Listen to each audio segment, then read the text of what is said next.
Ferry. Commissioner Smith. Here. Commissioner Dory. Present. Commissioner Engelson. Present. And Commissioner Mann. Present. Thank you. And Commissioner Lawson. Present. Thank you. And we have a quorum, ma'am. First thing I'd like to do is welcome our new commissioner, Ed Mann, to our commission. Thank you. Thank you for, yes. Okay, now we will have the Pledge of Allegiance.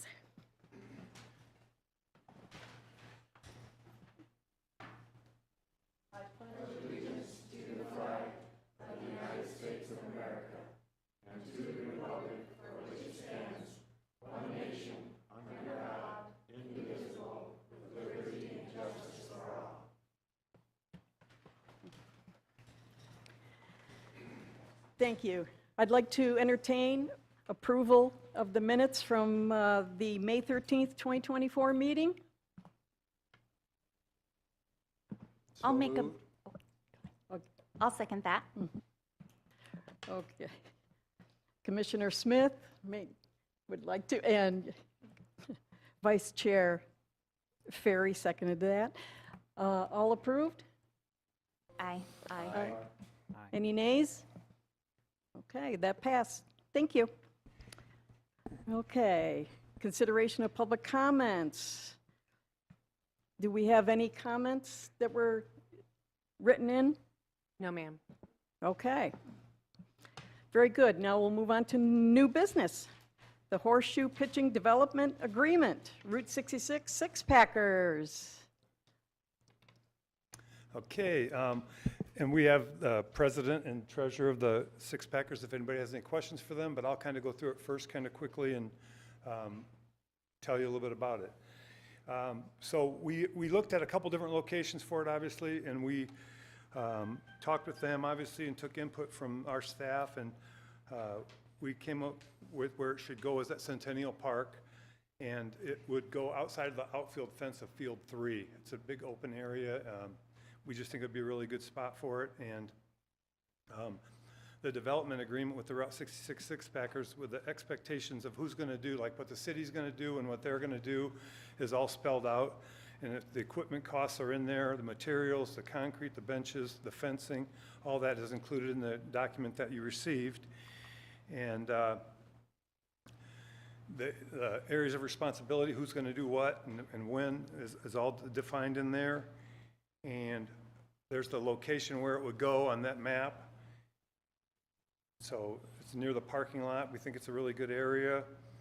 And this is what it will look like, similar to this. This is what they provided where they've seen these before in other places, and this is kind of what we're shooting for it to look like. And this is going to be a place that they can host regulation events at, and everything's going to be built properly, and it'll bring people in from out of town to come to tournaments and play in tournaments here, and that's one of the things we're really excited about, that kind of situation that it's going to be. So with that, if you have any questions for me, I'd be happy to answer them, or if you have any questions for the Route 66 Six-Packers, they can answer them as well. I have a question. I noticed that the construction company does not appear to be a licensed contractor. And I'm wondering in the development agreement if they are in compliance with the state and federal I believe they are licensed. They are licensed, yes. Okay, well, when I looked on the registrar, it appeared that they were not licensed. Okay. So I would like to have that checked out Okay. by someone. Mm-hmm. This has been reviewed by our legal department as well already, so, yeah. Okay, well, I don't know, when looking at the Look at- registrar of right. contractors, I They're not did there. not see a Right. license Okay. there, so, We'll look at that for sure. okay. Any other questions? I have a question. Is there still a piece of equipment that people can do exercises on in that area? There is in that area, and that What- will stay where it's at. It's not going to be, it's It not won't going to be in the way, no. Okay, thank you. How many pits are they going to put in at that space? We're going to put in 8. You got to come up and talk here. We're going to put in 8 pits to start with. And I figured I could holler louder than that. But we're going to start with 8. and it has to be totally fenced. And we've set it up, we've met with Jerry and Mike and set it up to where if we need to expand, we will. We'd like to expand out to 12 because we'll have sanctioned tournaments for our leagues. We're also going to do charity, and Kingman Cancer Care Unit is one of them. And Jerry Ambrose Veteransville is another, and any other groups will do what they call backyard tournaments. Just come on out, we'll play. I know I was speaking with one of your employees. The Wallapai Nation is interested in partnering, and we're interested in partnering with them. So we will have numerous people involved, and I'll find out about the licensed contractor because, as far as I know, they build homes on the reservation, and they're building homes in Camp Verde, and they can't build without a contractor's license, and I don't know why they didn't show up in the ROC. Yeah, So we'll Okay. definitely let them know tonight to provide that information. thank you, yes. But that's our, we're a nonprofit, we try to get donations to keep this going. The National Horseshoe Group offers scholarships because we intend to do a cadet league that involves the high schools. So we're hoping this all morphs into something really big, but we'll definitely check on that. And could you state your name and your title for the record, please? Sure. My name's Jeff Corwin, and I'm the Secretary-Treasurer for the Kingman Horseshoe Pitching Club. We do business as the Route 66 Six-Packers, which is a horseshoe term for 6 points, not beer. Just, Glad you clarified that. you bet. We'll get back to you. Any I- other questions? And I just have a comment. I think this is amazing, and I'm so grateful that you guys are doing this. I think this, as parks, is really what we want to do with the community, to see all these donations that are coming forth. And I think this is really great, and your ideas about, really involving the community and the schools. Like, I think that more projects like this in our parks is really, with our limited budget, is really kind of these partnerships are great. So that's all I want to say. Thank you, guys. and if there's no other question, I guess we'd like to have a motion of support to recommend this to council, and it will be with the builder's license identified, so. Do we have a motion? I'll make a motion to recommend this to council. And a second? Second. All in favor? Aye. Aye. Aye. Aye. Any nays? Okay, motion passed. Thank you. We will go on to 3B, which is discussion regarding meeting day, time, and frequency. And I don't have any PowerPoint about this, but basically the council is wanting to make sure that our commissions are comfortable with how we're doing things, or if there's changes they want to do, we'd like to know that. And it's in the, if you want to read the description there, Karen, you could read it, what they're asking about. Basically, I can tell what it is too. It's basically, are you guys comfortable with the quarterly meetings? Do you feel like we should meet every month or every other month? And that's one of the items we're looking for. And also the time of the day. Would you rather have these meetings at noon instead of, or 1 o'clock in the afternoon, and we provide lunch and come in and do the meetings during the day? And that's another one that we want to know. And this won't be just whatever you say, that's what it's going to be. It'll have to go back to council for approval of this. And let's see, what else was there in there? The other important factor that we're looking for. Time, the time of the day is one of them, yeah. Meeting day, time, and frequency. Yeah, the day. Do we want to change the day or keep it on Wednesday? So those are the things, and you guys would like for you guys to discuss it, and, positives, negatives to it all, and see what you think, and we'll take a recommendation back to council. And they're doing this with all commissions, by the way, not just this commission. They're trying to make sure that our commissions are comfortable doing what and that we're working well with you too, I think is very important, so. Okay, would someone like to start the discussion? I'm really flexible. It really doesn't matter. Being that I'm new here, I'm curious to know, does it need to meet more frequently to handle the rate of business that's accumulating? Well, what I would say is we used to meet every other month years ago, and we went to quarterly, and I think, personally, I think quarterly is good. I mean, I really do, but it's up to you guys, obviously. If you're a new commission member, so you don't really know, but if you feel like we're addressing the things we need to address, then I think quarterly is a good thing. I mean, you know, in the meetings, and they're time-consuming for our employees, they're time-consuming putting everything together, they're time-consuming for you. And the reason we went to quarterly is we would have a lot of meetings where we wouldn't have a quorum. And so we just felt like, you know, if we can do it a little less often, which quarterly is what we've came up with, and like I said, I feel like it's been good, and it's more important what you guys think than what I think, so. I think like time for me, I can be flexible. Does it make a difference for staff? You mean if we moved it to the daytime? Yeah, it would be, you know, we have people that have to come here in the evenings and pay overtime for it, and that's why the daytime would work better. But then again, some of our commission members might have businesses that they have a hard time getting away from to come to a daytime meeting. So, and there may be other commission members that we might get more commission members if it's during the day. So, you know, it's just, we got a great commission right now, so I really feel fortunate to have what we have, so. It would be a little hard for me during the daytime, but I do see it, you know, I do see the reasons for it to be during the day with staff. I do have a couple days. Would it be hard for you?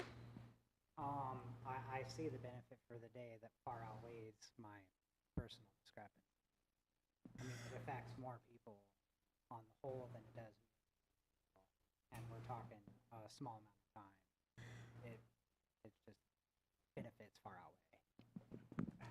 And also, what we would do is, like I said, we could incorporate buying lunch for you guys, so when you come here, you're eating lunch in your lunch hour, and hopefully getting the business done, and you're not away from your, because I don't want to lose commission members personally for doing this, so.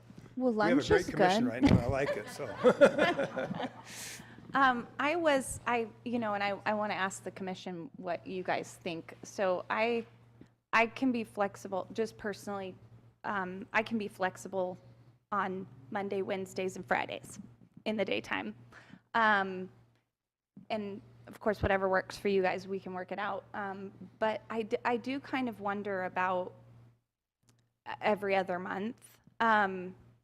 I feel like, just personally, I know it's not coming for a long time, so I don't feel like this urgent kind of get to work until, you know, the month of the meeting. And I wonder if we met more frequently, if we would be more productive as a commission.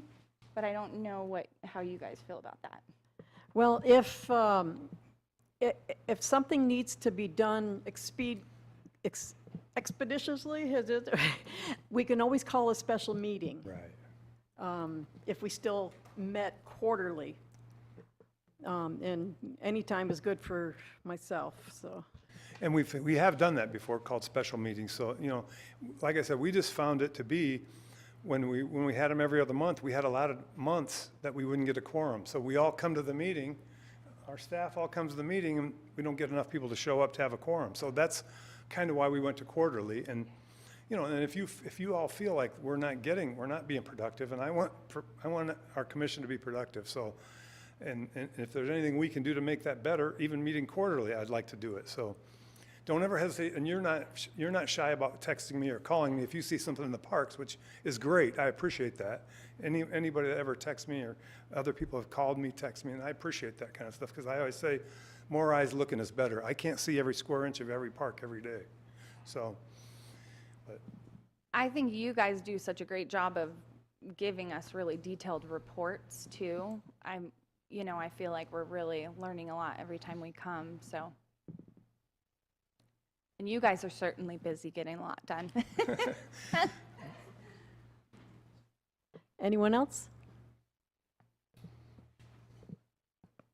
If you would like, we could entertain a motion, if someone would like to, about the day, the time, and how frequent. I'd move, considering staff, maybe we do a lunch meeting quarterly on Wednesdays. Seems Wednesdays work best. Do I have a second? I second that.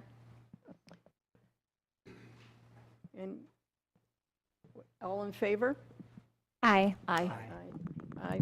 Any nays? No nays? Okay, that motion is passed. That will be passed on to the council for approval by them. We'll move on to 3C, recommended playground improvements. Staff would like to get recommendations from this commission for the fiscal year 24-25 and discuss the playground improvement plan.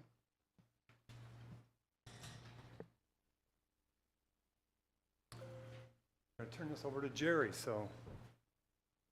Good evening. So I'm Jerry Sipe, your park superintendent.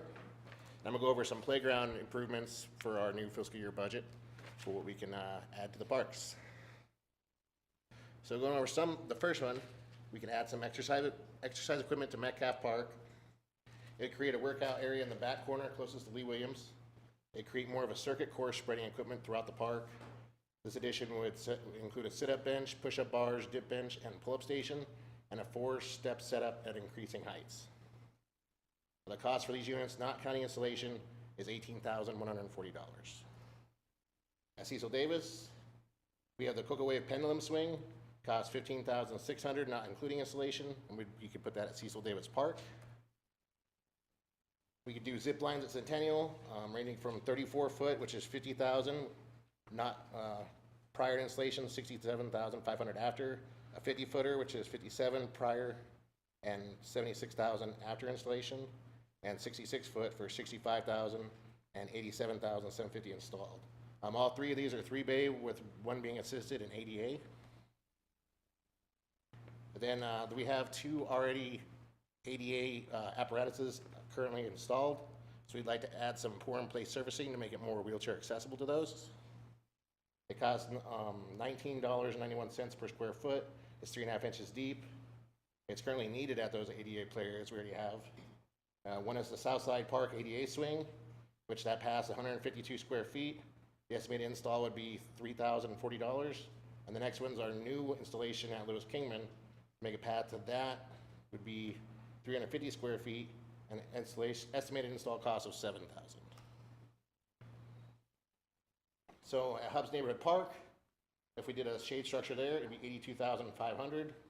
It'd be similar to the ones you've seen us install at Southside, Firefighters, Cecil, Wallach Ranch, and Canyon Shadows, Pawnee, and Centennial Parks.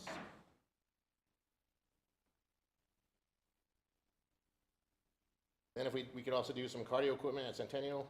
The first location could be behind the Ramada on the playground. Second location is in the grass area between pool restrooms and the walk path. And the third location could be in front of the tennis court, 1 near Kingman Academy Middle School. So the cost per bike is $12,700, and the cross-trainer ellipticals cost per unit is $19,480. So we did a single group of 3 units. It could range for anywhere from $38,000 to $58,000, depending on combination.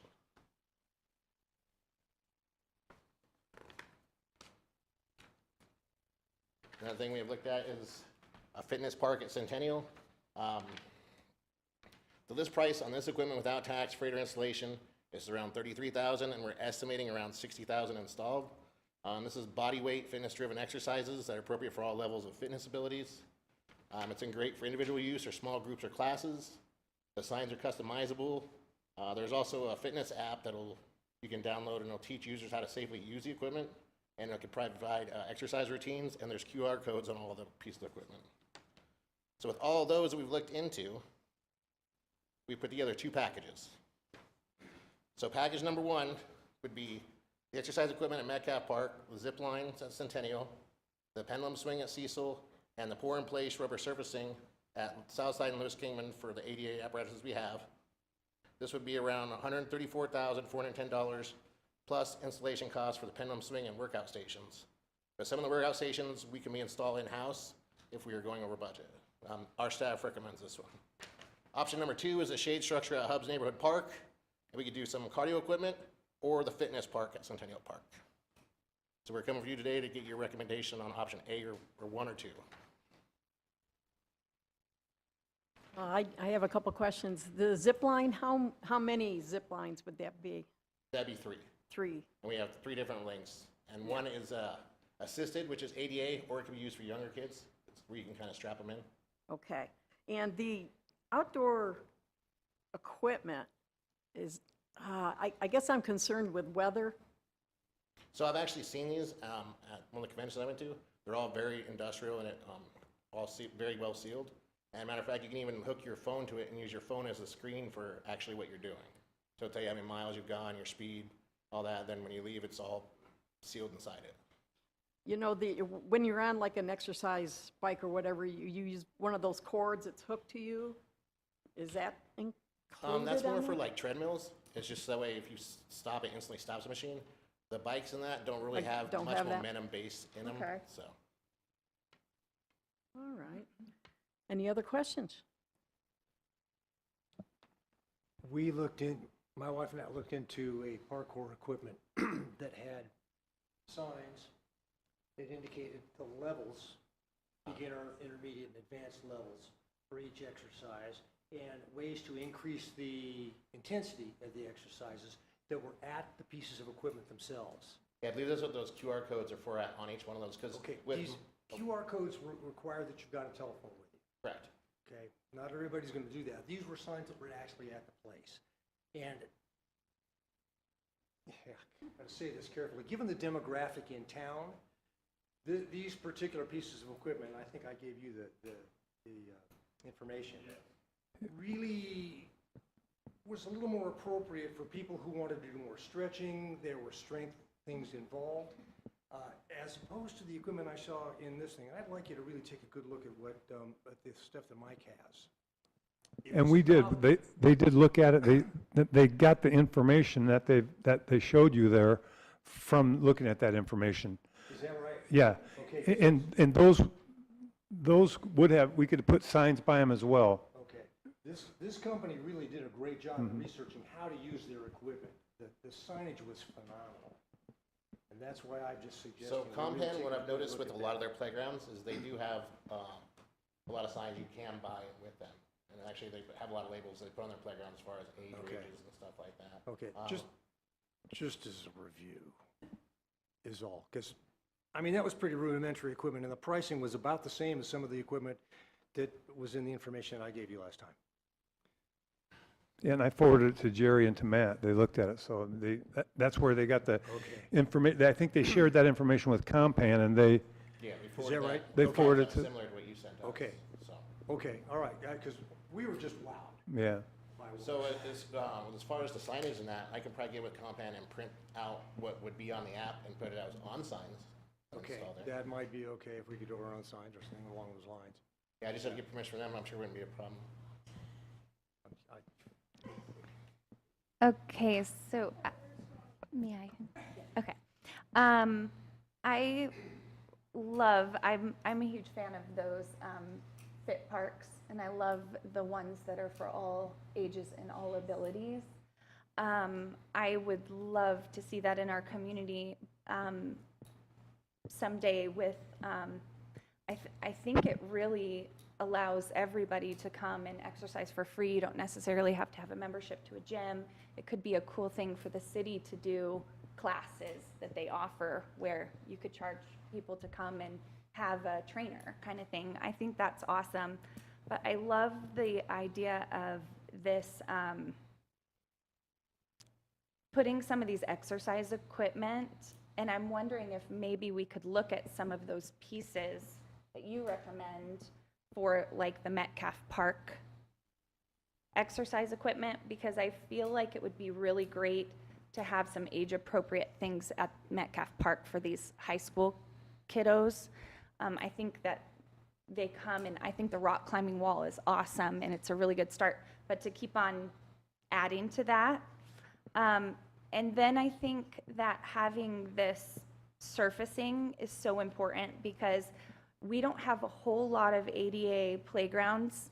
And I have heard from people that it's not really ADA if it doesn't have this surfacing where they can actually get to it with their wheelchairs. Like they can't go through the So the wood and EWF we chips do and use stuff. is rated to be ADA accessible, but in practical use, it's difficult, so.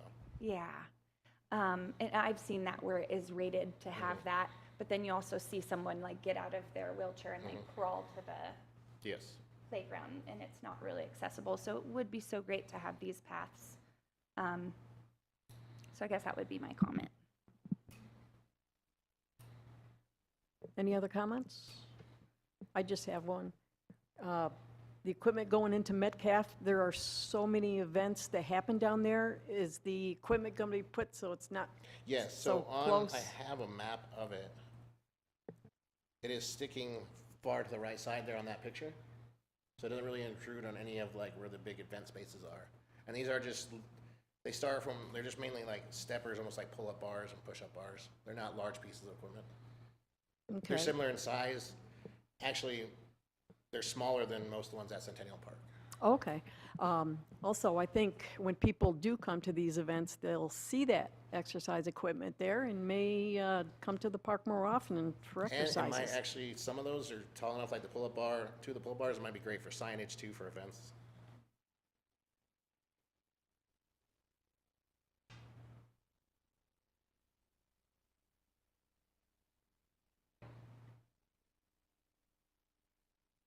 So we have a recommendation on option 1 or 2? Do we have a recommendation by anyone for 1 or 2, option 1 or 2? I like number 1 myself. Yeah, I would recommend option 1 too. Seems like we get more bang for our buck with that one. Could I have a motion? A motion to carry. I'll second that motion. Okay, all in favor? Say aye. Aye. Any nays? Okay, that motion just passed. Thank you. Thank you. Thank you for all your work there, Jerry. Now, we are going to review the City of Kingman fiscal year 24-25 adopted budget and 5-year capital improvement plan for parks, aquatics, recreation, and golf. So, let's see here.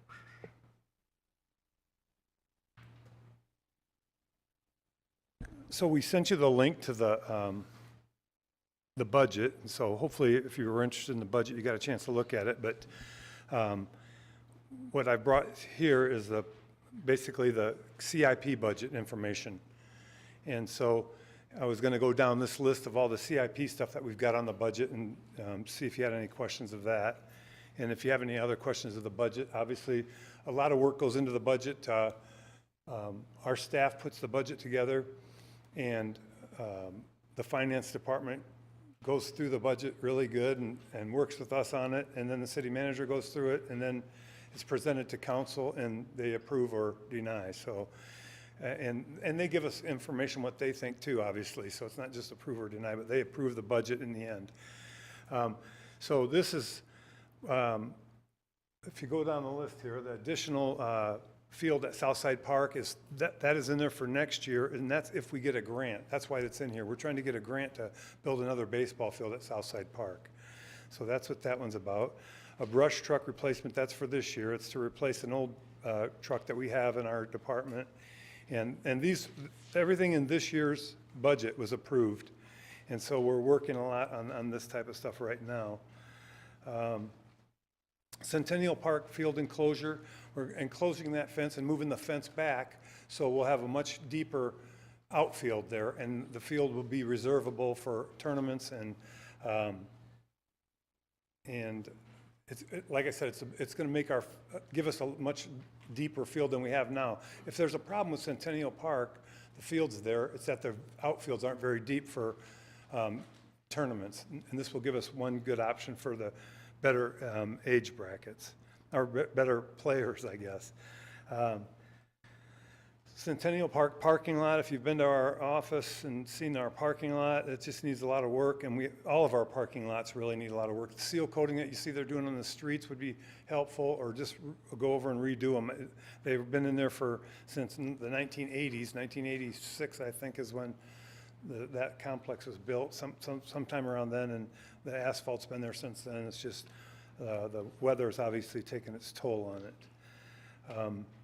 The driving range net at the golf course, it's 3 phases. What we did last year was the first phase, and we have $100,000 budgeted each year, and it's basically to replace the wooden poles with steel poles, because we've had to do an emergency PO to the council before, when one of the poles was rotted off and falling over. So we're trying to go to all steel poles so we don't have to deal with that anymore. The driving range net, yeah, all those poles that hold the driving range net up, and to replace them all would have been, if we would have done it in the very beginning, it would have been $400,000 to do them all. So we've phased it to try to get it more reasonably and still get it done. So, and we've got that. I think I'm not sure if that's been approved, the PO yet, but we're getting ready to do that this year, the next phase.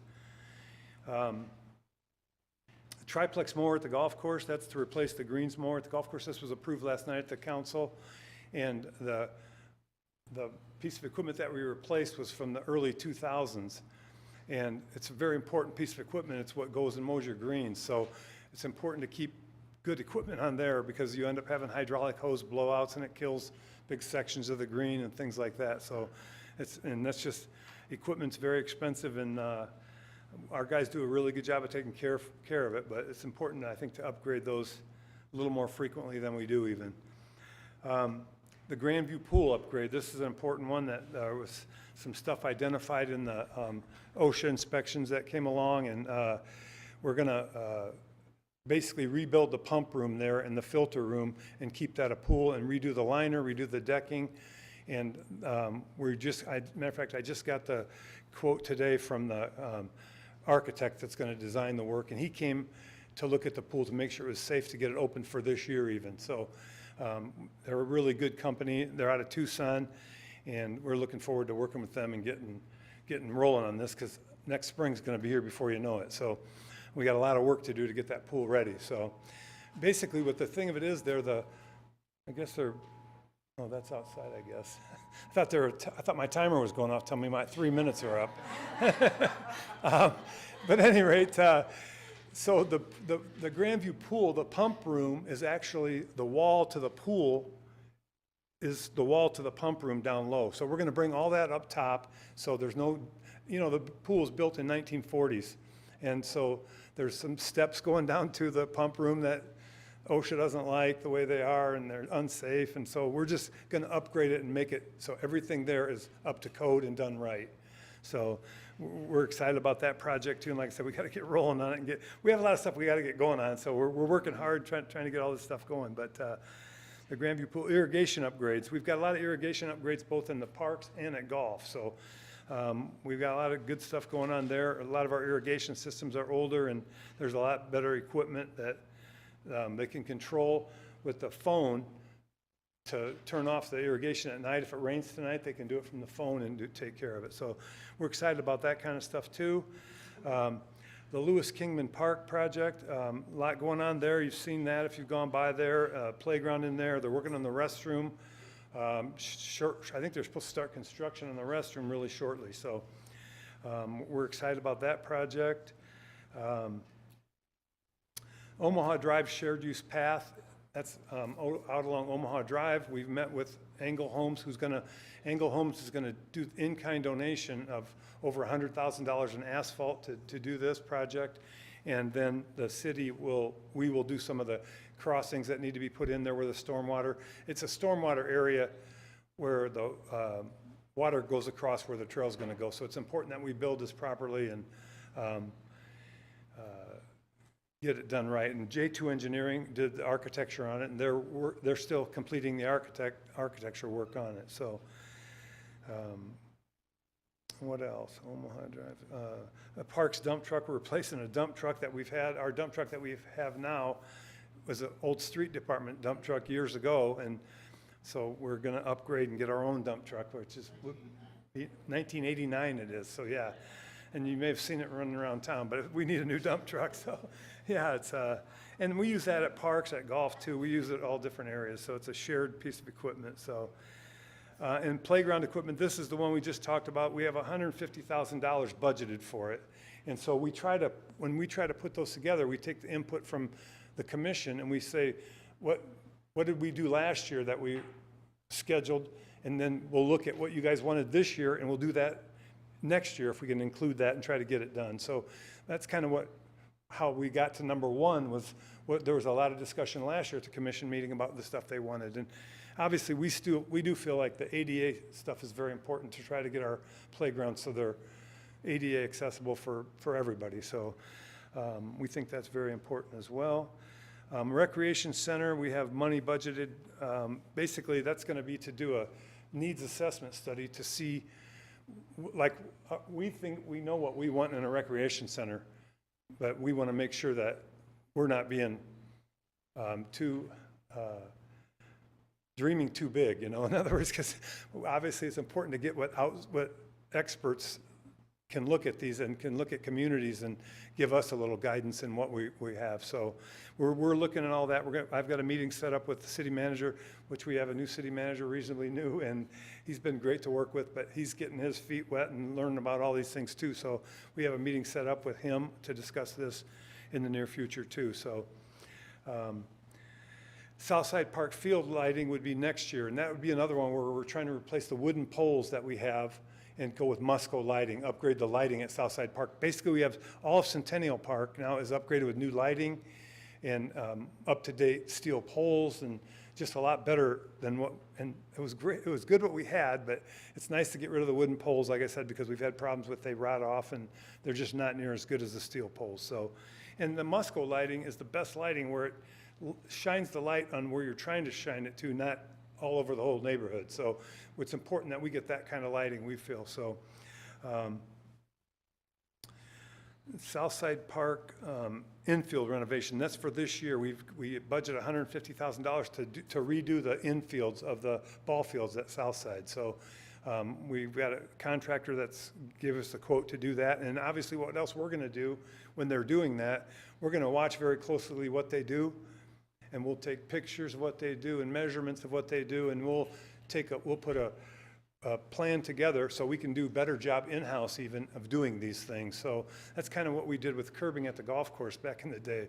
I saw how they were doing it, took pictures of everything they did. We put a nice instruction manual together, and we end up doing a lot of the work ourselves after that in the off season in the winter. So we'll do more of that type of stuff even at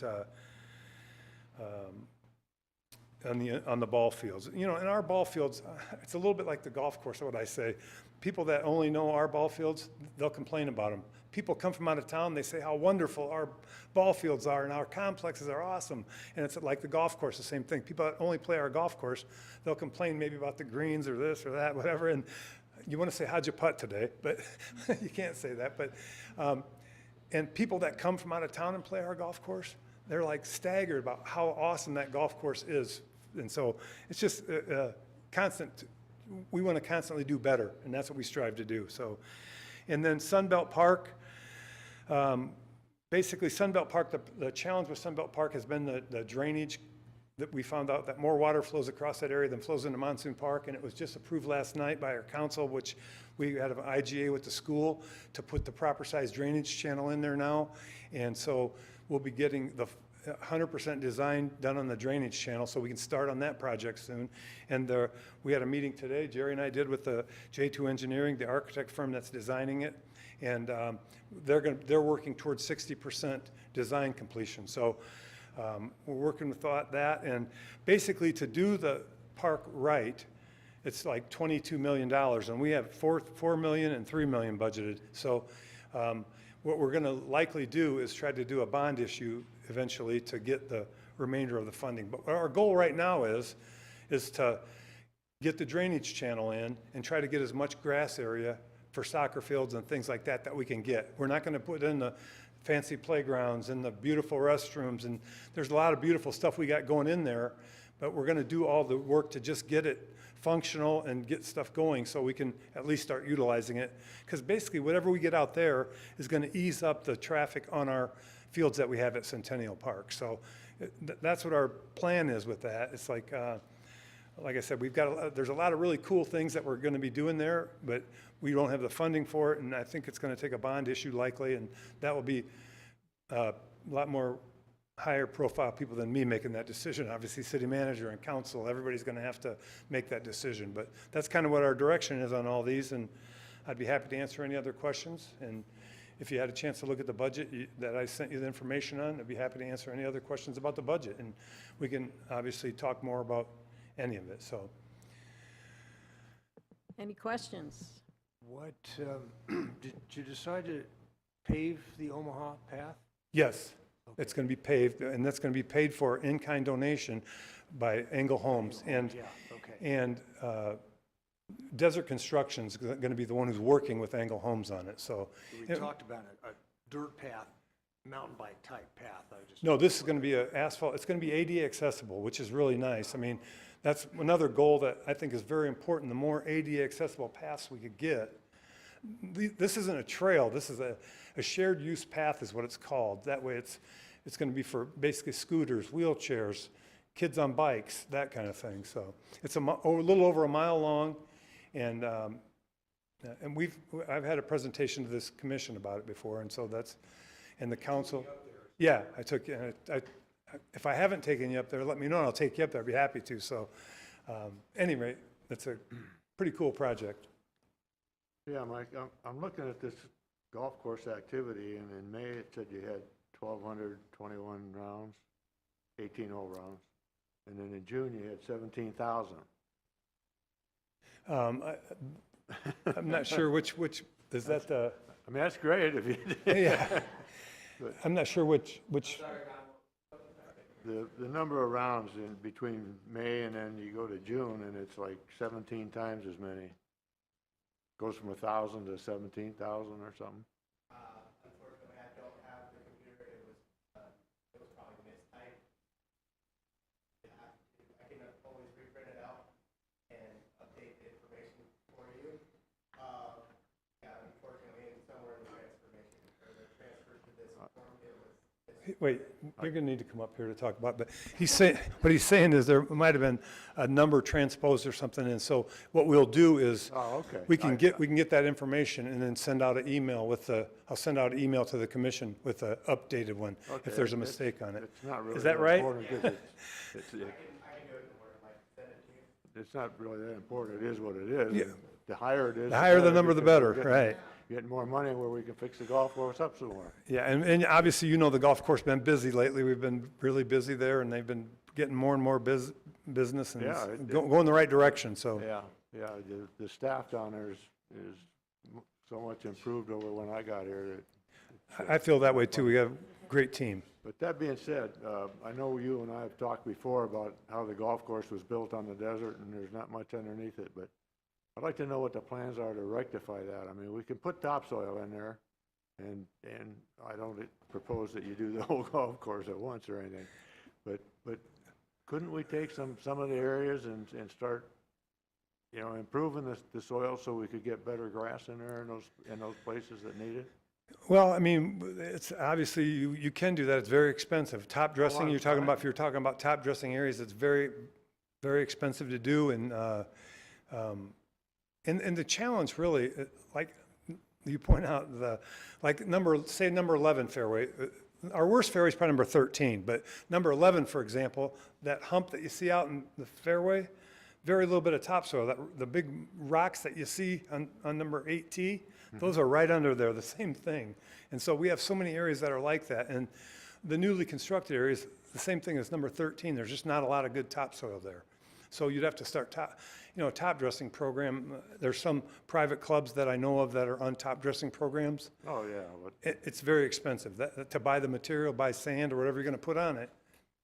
And so it does get very expensive. So, we could look at that and try to come up with a plan of what it is. And Well, I just, to my way of thinking, it's not, the turf is not going to improve until we do something for it. It's probably, Pat's got it where he can get it, with what he's working with.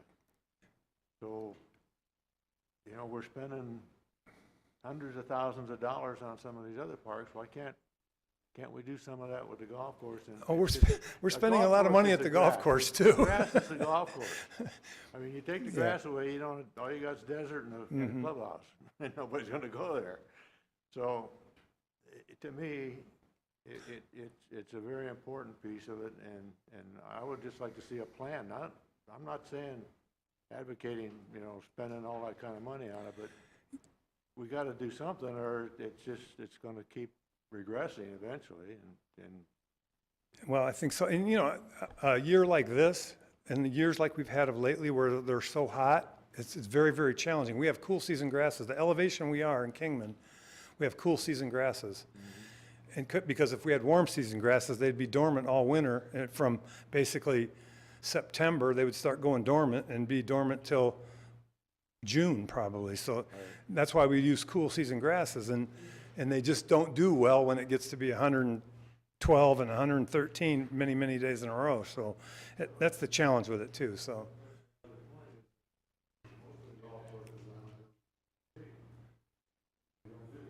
Well, because they're at an elevation where they're warm season grasses, so they overseed to cool season grasses in the winter.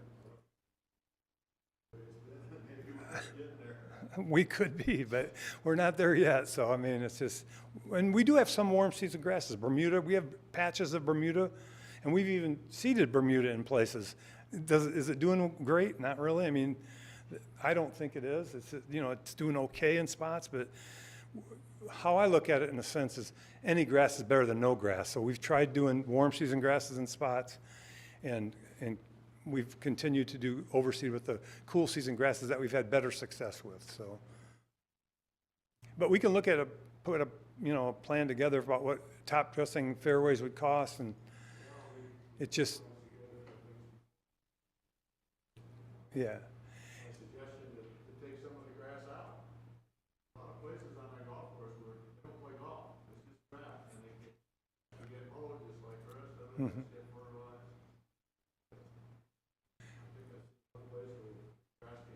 No, there's been more than one. There's at least 4 or 5 places that we took it out, but I agree with you 100%, and we're going to have to obviously look at that more and more with the value of water. So, and we have a plan for that. We're taking it out, but it's not as simple as shutting the sprinklers off, because then it's, you have to put desert material back in there and maintain it. You have to still maintain it. So you have to maintain the desert areas too. So it's not a simple thing. There's a golf course in California that did that. They did what we're talking about, like areas between the tee and the fairway, taking that out and put it back to desert, which is, I think, what you're talking about, some areas like that. But anyway, and that, their plan to do that was over $1 million. So I mean, it's not cheap to do that either. So, but we can look into all that,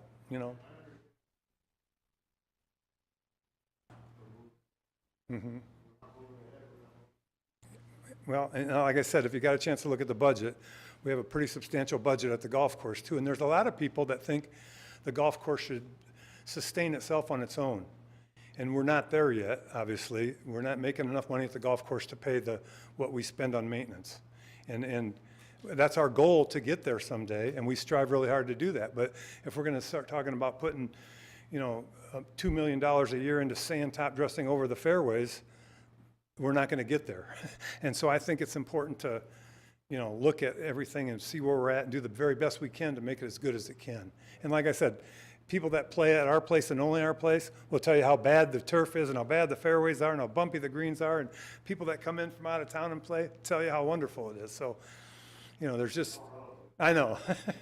It's all good though. And I'm proud of the job they do. And we will look into what top dressing costs might be, and we can even bring that back to the commission and talk.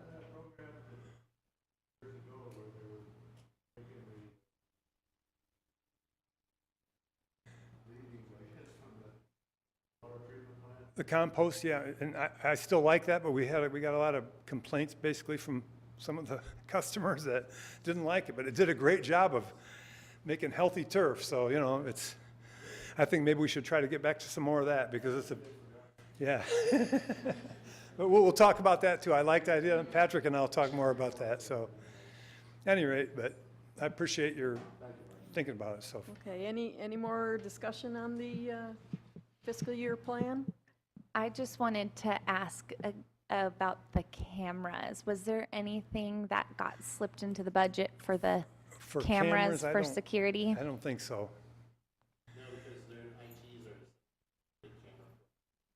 Oh, Yeah, IT has a camera program, and I don't know that they'll do anything where we need it, but they've got Yeah. a program for it. I think they have a new employee that's very knowledgeable in it too, so maybe we Yeah. can work toward that, but. yeah.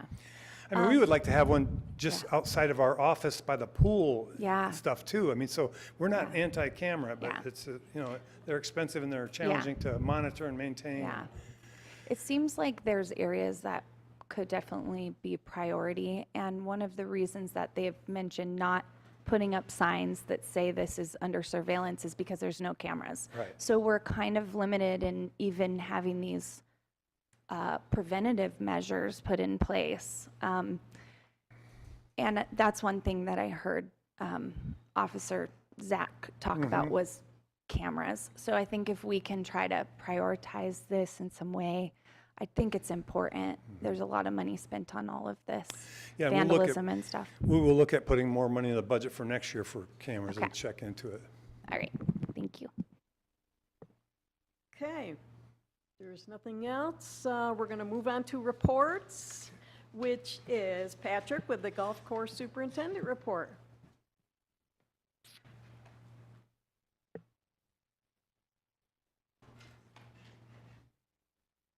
Let me get out of this. Hello, everybody. Nice to see you guys again. For those that don't know me, I'm Pat Friend. I'm the golf course superintendent. For those that you do, sorry. I'm just kidding. John, I wanted to kind of add just a little something to your discussion with Mike.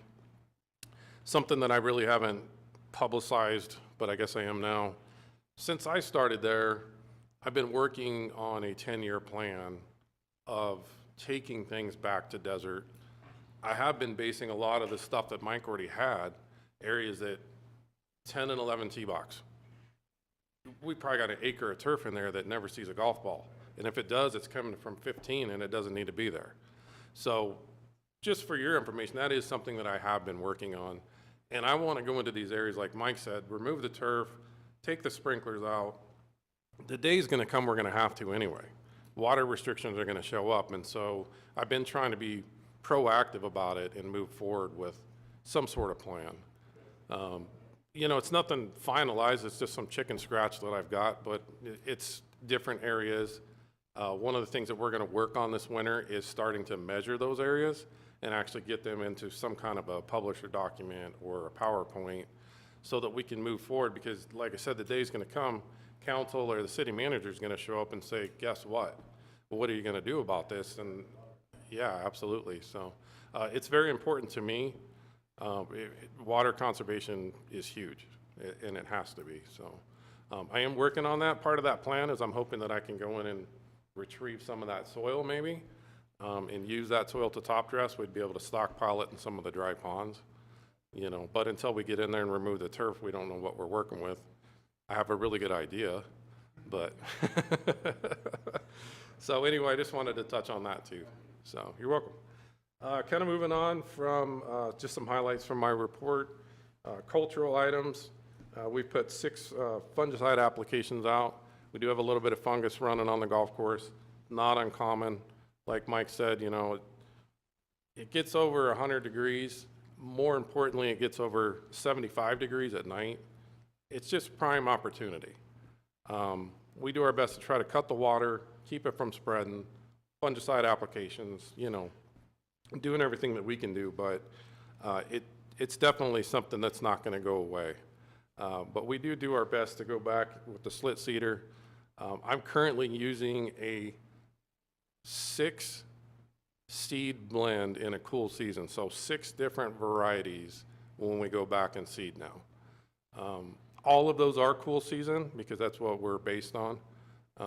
And we're seeing great results. Some of those areas, I don't know when the last time is that you played, but you can see them starting to pop up in the rows, and before you know it, will be. Yeah, absolutely. So, yeah, it's working. You know, it's a process we go through with having cool season grass and being as hot as we are. So, just one of the things. Yeah, you know, I do a lot of that too. Multiple fertilization apps have been applied. When we apply fertilizer, one of the things that feeds fungus is nitrogen. So I apply sulfate of potash, which has no nitrogen in it. It's just designed to soak through the surface and help feed our roots so that we can keep the bottom end of it all healthy as well. Spike seeding and light verticutting to the coarse greens. When I went to the GCSAA show in Phoenix, that's something that I really focused on education-wise because it's somewhat new to the industry. The guy giving the speech didn't act like it was new, but it was new to me. But it seems to be working very well. You know, our greens would get puffy, we mow them really short, they would scalp, we get these big ugly spots on them. And so this is helping with that process, and we're eliminating that, so that's great. A few irrigation highlights. I've been talking about satellite upgrades. As Mike mentioned, council approved a 2-year for us, for golf, to replace all of our current satellites. So that's huge for us. That keeps us growing grass. So thank you to Cherish and the rest of the council for that, for sure. So anyway, over the 2 years, we'll be ordering, in fact, I already had Sherry issue the PO for that, so thank you for that. We're moving on that, and they should be in stock, so hopefully this winter, we'll be able to go through and replace a bunch of the ones that are no longer supported, so that's great. Some irrigation issues, obviously, you know, 35, 40-year-old pipe, we're, like you said, always in a hole somewhere, it seems like. I kind of summarized that. In the last quarter, we did 60 foot of 4-inch main line replacement, 15 foot of 6-inch, 35 feet of lateral lines varying from 1.25 to 2 inch in size. We replaced or upgraded, more upgraded than replaced, 37 sprinklers across the course. And we had to install, unfortunately, 350 foot of new power line and conduit next to 18 T-blocks in the desert. And that was not fun digging. My guys will attest. Another highlight, myself and our chemical applicator at the time, Zach Rockhold, gained a certification that's called Train the Trainer. And it's good for 3 years. And what that does for us is, because we apply herbicides and pesticides and things of that nature, is we now are the trainers instead of the Arizona Department of Ag for our new people. So for instance, we hired a new groundskeeper 2 weeks ago. He's already been fully trained on the worker protection standard, return entry intervals, and pesticide safety. We no longer have to send people to Phoenix or Yuma, is what that means. So that's saving us some money too. So pretty proud of that. Zach and I breezed right through it. I do have to say that I got a 95, he got a 90, so we're still good. And then I just want to kind of touch a little bit. At the last meeting, we announced the retirement of Ron Ackerson, who was the assistant superintendent. And Alex Prokop has been promoted from within. I wanted to bring him this evening so everybody could meet him. So if I'm not standing up here making you all smile, hopefully he will be. And there's just a couple other things from the report that I turned in is, like I said, Zach used to be our chemical applicator. He promoted once Alex promoted, and then one of our groundskeeper promoted to chemical. So for me, that just says we have a really great team. You know, we've got people on staff that we can move into these positions and, you know, put a little more money in their pocket and give them a promotion. So, you know, I've always been a firm believer of promote from within if you can. So it's great. And then lastly, I always like to thank the maintenance crew for all the work that they do. I mean, obviously, the golf course wouldn't be what it is without them, so. And outside of that, I can try to answer any questions if anybody has any. Sure. During the spring, summer, and fall months, around up until dusk, my neighbors and I have observed some problematic behaviors on the golf course. Children chasing wildlife, jumping on sprinkler heads, motorboats in the ponds, electric bikes on golf cart paths, dog training, and more. And I'm just wondering, I don't see any rangers out there that much. And I'm wondering about some questions. How many rangers do we have? What are they observing? What are their hours? Where do they patrol? And maybe we could get a report or something on ranger activity at, maybe the next meeting or something. So the golf course itself doesn't actually employ any rangers. Everybody that we would consider a ranger is a volunteer, and they're helping pull carts out in the morning and the times that we're busy. The ranger department actually falls under Yvonne's jurisdiction, and she lends her people to me as much as she possibly can. Okay. I have also approached Sam and Ty both about having some of our cart personnel who were there late try to make a few laps and observe this stuff, take pictures for me. I feel you. Alex and I were riding around the other morning, and there was 2 kids fishing in the pond. I'm like, what are you guys doing? I mean, come on. But one of the things that I did is I took a picture of them. And I said, I don't want to see your face on the golf course anymore. And I haven't. So we really are trying. Yeah. We don't have the manpower. I don't have the manpower to staff somebody, from dawn to dusk to be able to cover all this. And I do know that it's an issue. We've picked up soccer balls and skateboards and scooters. I don't know how a kid leaves a scooter behind, right? You think that they'd want that at home, but it definitely is an issue. And I would actually like to thank Yvonne for all the help that she tries to give us too. No, I appreciate all that you guys do. I just wanted to bring this up because Absolutely. it's been a concern to just not only me, but some of my neighbors, and there's signs on the golf course, and people aren't supposed to be there except with permission. And Right. so, and I worry about the damage that occurs. I mean, because I know you all work hard, and I know a lot of this stuff costs money and everything. Correct. So. Yeah. But I appreciate the explanation, and I'm not sure what the answer is. I don't really know what the answer is either. I mean, I wish I could get somebody from KPD to cruise through there every night, but. Well, we'll try to do a better job. I think for a while, our rangers were doing a really good job of getting through there. And I think we'll talk to them and see if they can maybe try to get through there more often in the evening, I think. And if you have an idea when the best time is, you could maybe just let me know. So, I mean, if you. It's usually, like I said, it's around where I observe is between 6 and 8, especially during the nicer months of the Right. year. And it's like after a lot of the rangers have gone home or aren't around or Right. something. So Right. it's in the evening hours. During the day, I don't observe too much except golfers, but Right. that's right. Like I said, we'll try to figure it out and do a little better job with it. Okay, thank you. Patrick, are you up to your crew? Do you have a full crew? I do. Okay, so Yeah, you're not down any.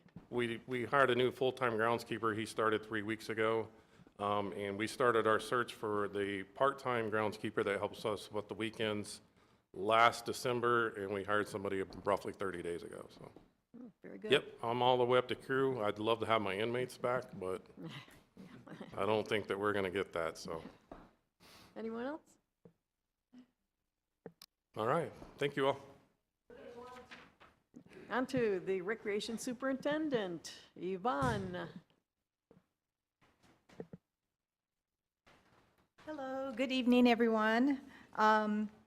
Just to target a little bit before I get started, and what Patrick's talking about, so our busiest time in the parks too for the park rangers are those exact same hours.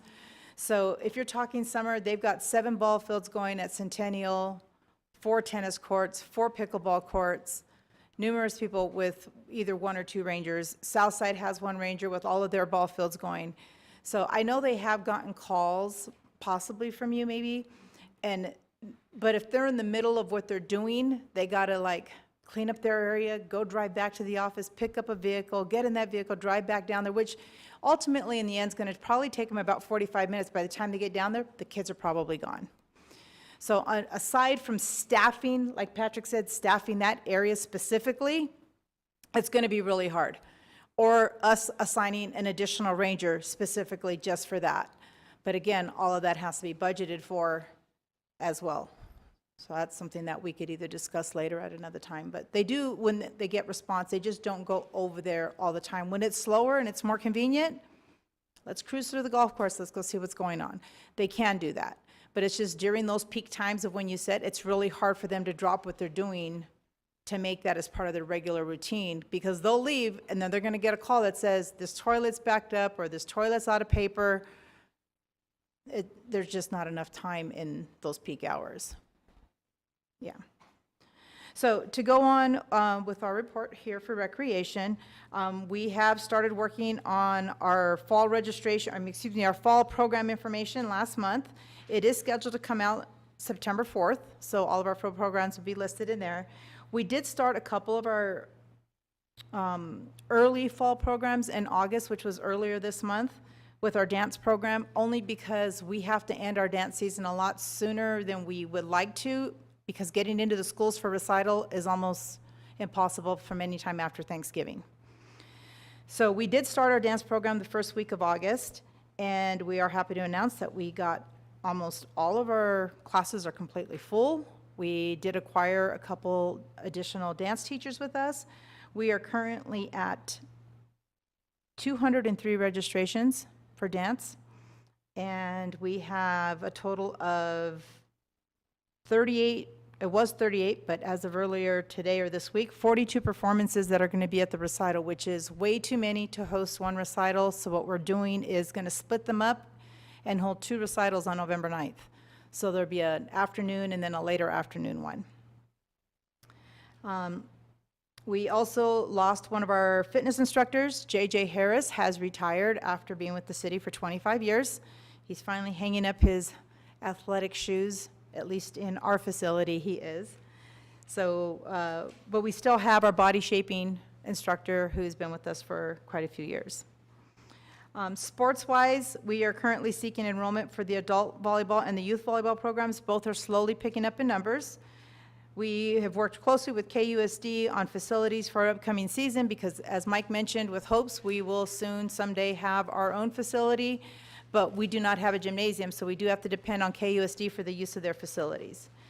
They did recently, as of this school year, go to a digital online processing system, which means we had to go in and create an account, apply for the facility, which was a little bit more difficult than we had in the past because some of the dates that we wanted weren't in use, but we can't specifically put like which dates we want, so we had to wait till we got denied and then reschedule for the missing dates. It was a challenge this with the new system for us. There was a National Girls Tournament held at Centennial Park in July, had 26 teams. Of those 26 teams, I believe 8 were from Kingman. This month coming up in September, there is 3 tournaments set, which we facilitate. Jerry's crew does an awesome job of getting the fields ready for them. But in September, there's 2 at Centennial and 1 at Southside. And on one of those weekends, that's both locations being used at the same time. So it's going to be really, really busy for his field crew. Sorry, Jerry. Leisure classes, our youth chess is still continuing to meet. It's right now, during the summer, it was really, really busy, which of course kids are out of school. Once they get back into school, some of our classes and stuff slow down. We're hoping to continue our cooking and dessert making class. But to back up a little bit, this past summer, when Mike was talking about, we know what we want for facilities. I know what I would like to have, and that's based on what we get numbers-wise in our programs. We had a cooking and dessert making class, 2 separate classes, cooking one, dessert another, on Mondays. We had another one on Tuesdays. We added a Wednesday. All of them were maxed out, still kids on a wait list. We had a STEAM program with over 24 students. It was only supposed to take 12. We ended up creating a second session with 24 students, both of those maxed out, kids still on a wait list, just didn't have a place or a time to put them because the facility had no availability. Same thing with the remaining that were on the dessert and cooking class. No room to add another class, there's just no facility, no time.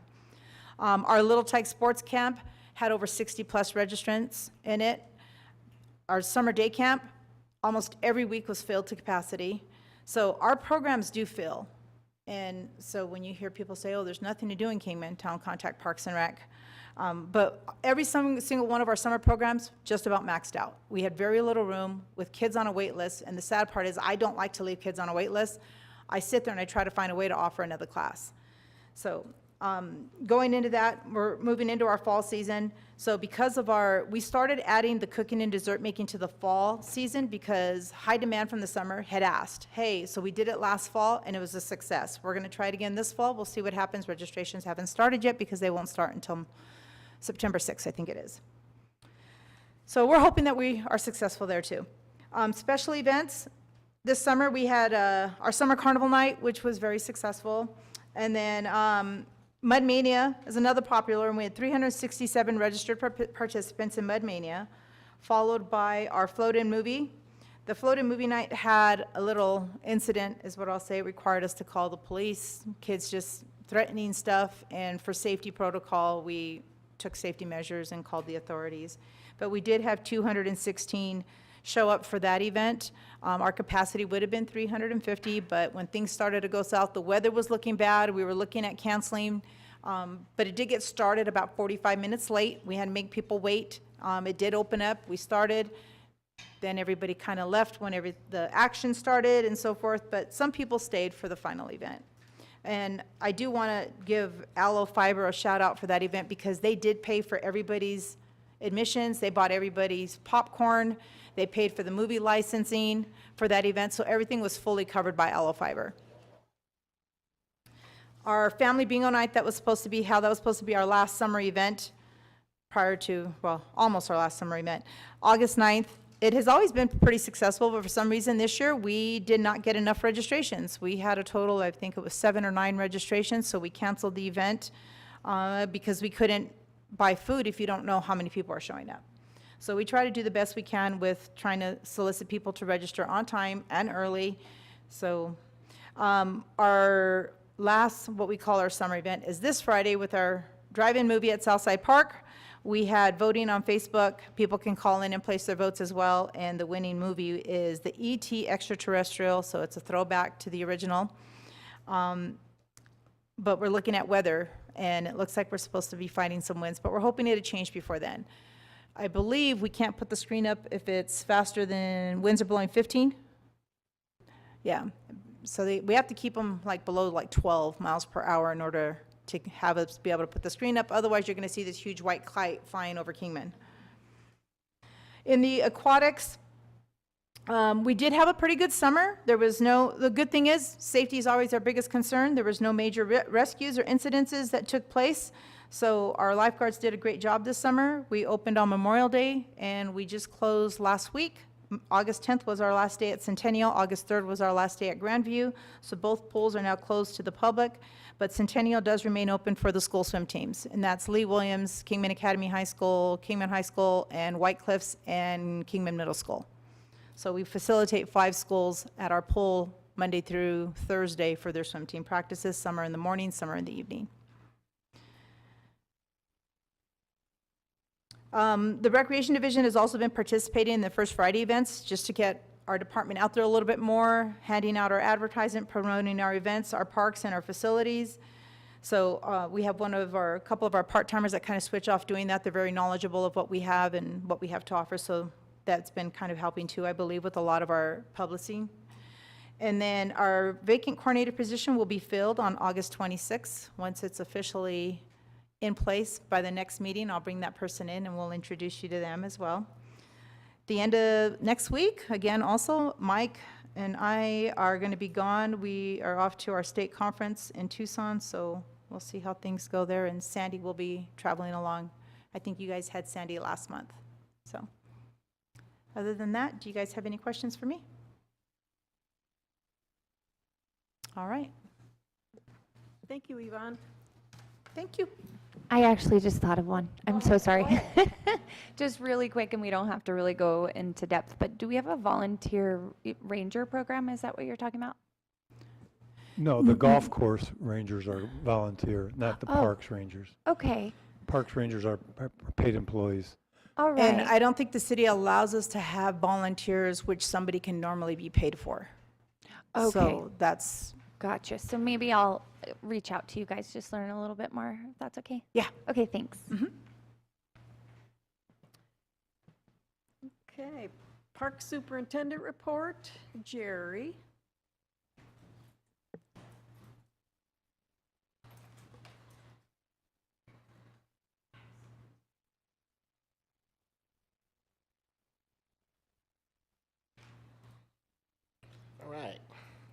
I'm Jerry, your park superintendent.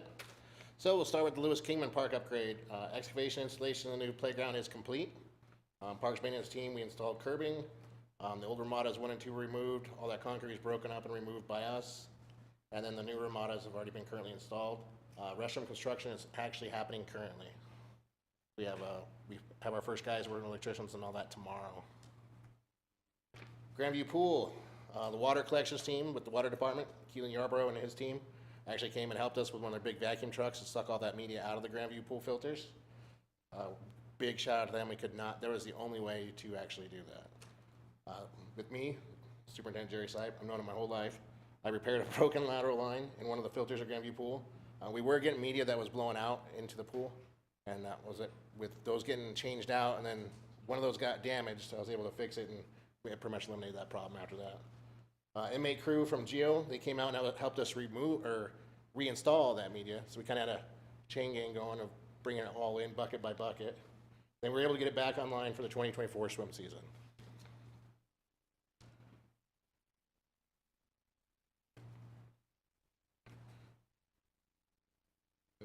Oh yeah, the Cadillac Ranch experience has found its permanent home at Lewis Kingman Park. We formed and poured an arch all the way around it, so that kind of helps with weed eating and mowing, where we can kind of float the motors over it. But now that it's now permanently at Lewis Kingman Park, and we can graffiti whenever anybody wants. We encourage them to graffiti that part.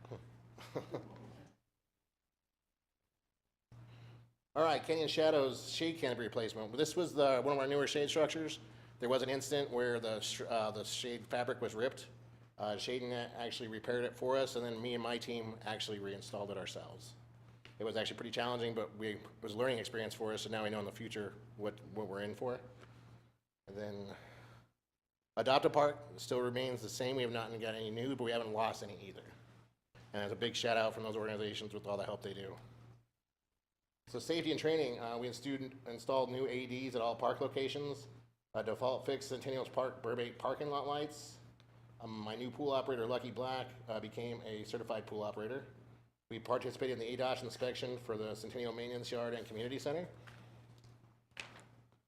And also with that, mentioning with Lucky Black, I've had a lot of turnaround. I have actually 4 positions open, 3 full-time. I have 3 full-time guys starting Monday, and then I got 1 part-time I'm still interviewing for, and we have other people that have left and that have been in new positions that are still training.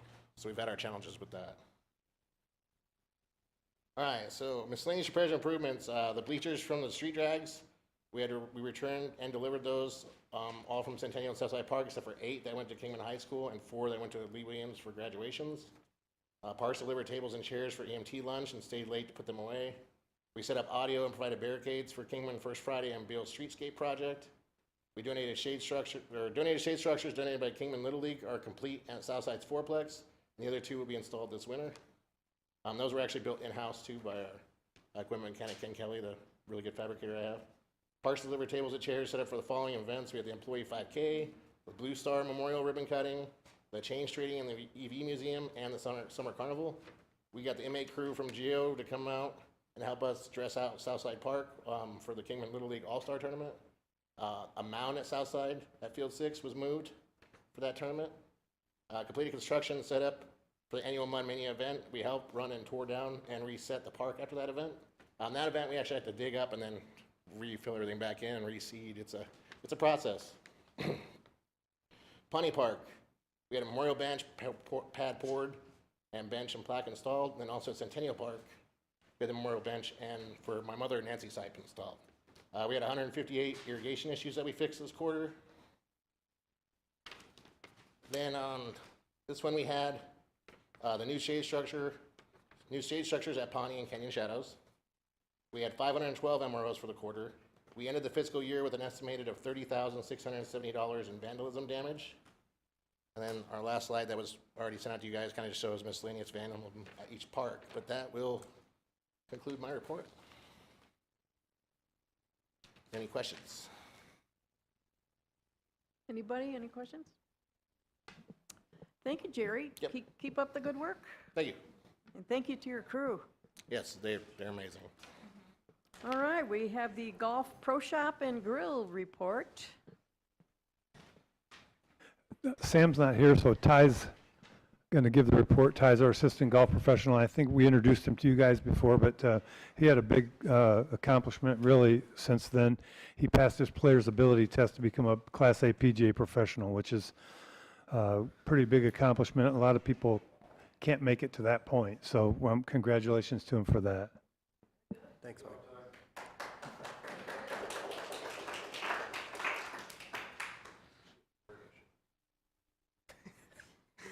All right, guys. So obviously, I'm Ty. I'm the assistant golf pro here at Surbat. Sam had his things. He wasn't able to be here tonight. So the last few, obviously the last few months was our big time for our tournaments. So most of the stuff that we will be talking about are certain tournaments that we've had. Our big tournaments were this. So we had the Desert Shuffler. That was on June 28th through the 30th. They had a total of 132 players participate. That is a 2-day tournament. That includes all the Calcutta and all that good stuff. So just to put out there a few tournaments that we had this quarter. So we had a search and rescue program. They had a tournament with 73 players. I'm not going to get into how many players every tournament had. We held the Rotary tournament, the MCC Bighorn. I think for this quarter we were averaging 2 tournaments a month. We try to keep it around that if we can, to make sure we have our weekends for our public play as well. A lot of people that play on our public don't enjoy getting into big tournaments, so they want to make sure we have the Saturdays and Sundays. So we try to kind of balance it best we can. There's a couple months that we'll run 3 tournaments a year, or a month, I'm sorry. I think the last time we were here, we were talking about, we had our second big time disc golf tournament. I know it's one of the big things that we're concerned when we put all the disc golf baskets in. I know Alex, him and Bailey, they were big parts of it. So we ran on April 27th, we had our 66 Holes of Havoc disc golf tournament. There was 79 players. That was about what we were looking for that tournament. I know they have already rescheduled for next year. We do their disc golf tournament the same time that we aerate our greens. So we try to balance it for that, because our public, everybody knows if you play golf, you don't want to really go play on aerated greens as much as you like to admit it. Some people it might help them. So that's one of the big things I know that we've always kind of communicated with Pat and Alex now, that we try to do during our aeration times. So this year I ran the junior golf program. I know it's one of the biggest we've had in over 10 years. We had over 141 kids. We had the adult junior tournament. I think we had over 70 kids and their parents participate in the adult junior. If anybody doesn't know about the adult junior, you play with your kid and you kind of alternate shots. So it's a big thing, and it's really fun for the kids to get to go out and play. We held the ceremony after. We did a bunch of,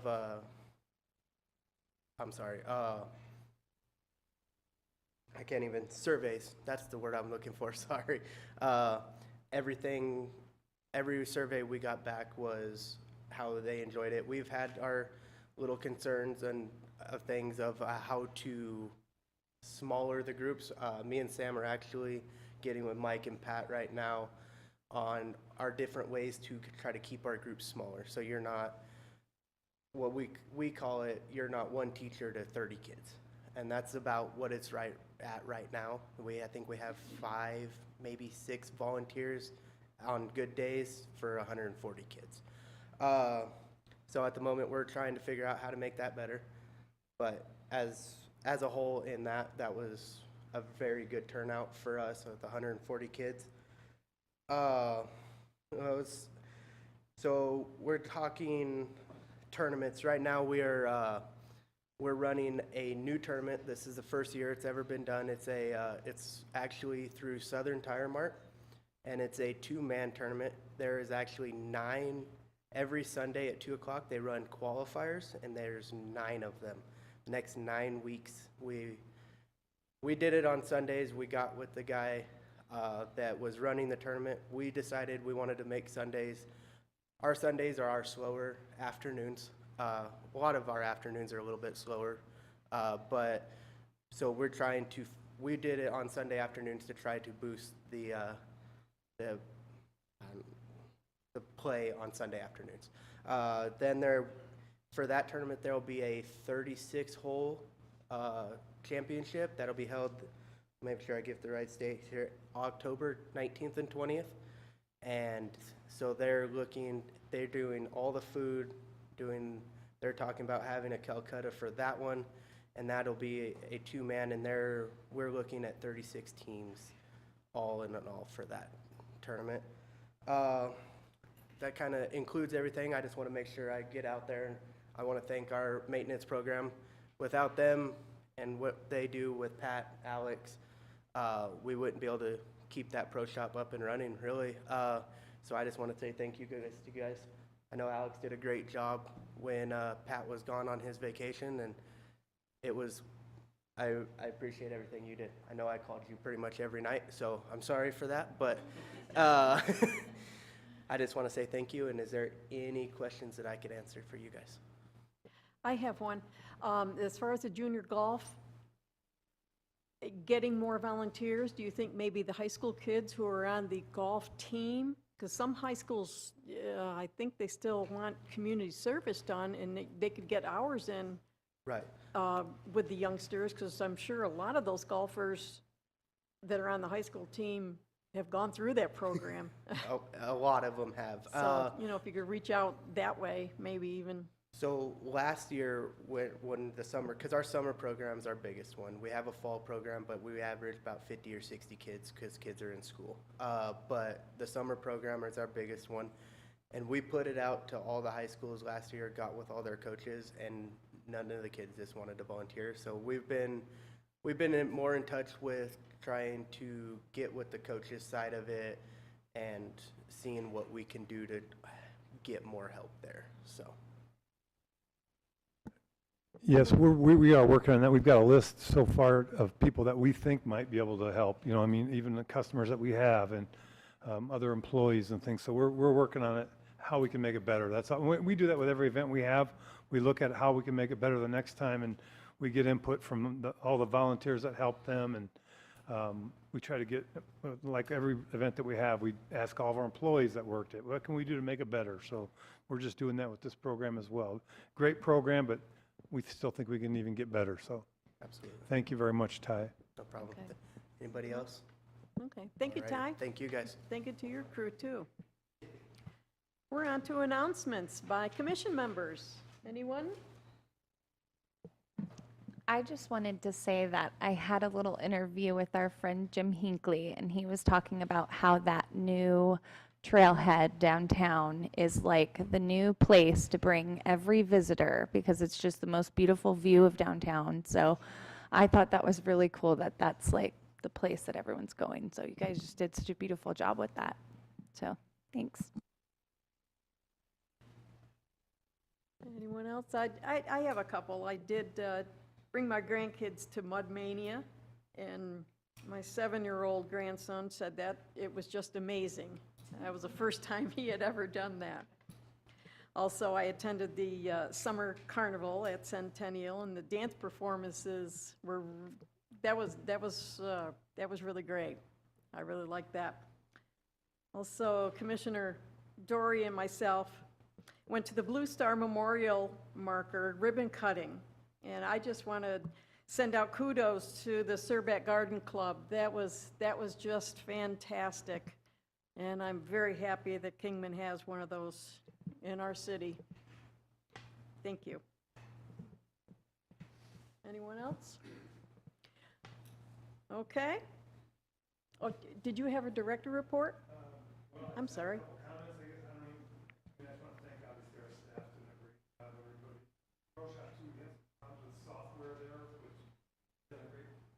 Yeah, we had some problems with software at the golf course, which the pro shop staff's done a good job of dealing with that. And just everybody, and Jerry talked about the bleacher covers that Little League donated. We got those installed in time for the tournament that they had, which they've worked hard at everything they do, and I really appreciate it all. And Yvonne talked about the aquatics. I mean, when you get through the year without any major problems, it's always a good thing. So we were fortunate to be able to open Grandview Pool and get that all going, and just a lot of good stuff. And thank you to the commission. Like I said, I think we have a great commission. I appreciate all you guys, and appreciate what you do for sure. And council support for all of our programs and quality of life. So it's a great thing. Our next meeting is November the 20th. So with that, thank you all. Okay, I'd like to entertain a motion from one of our commissioners to adjourn the meeting. Commissioner Englandson, Second. a second by Commissioner Smith. All in favor? Aye. Okay, any nays? Meeting is adjourned. Thank you.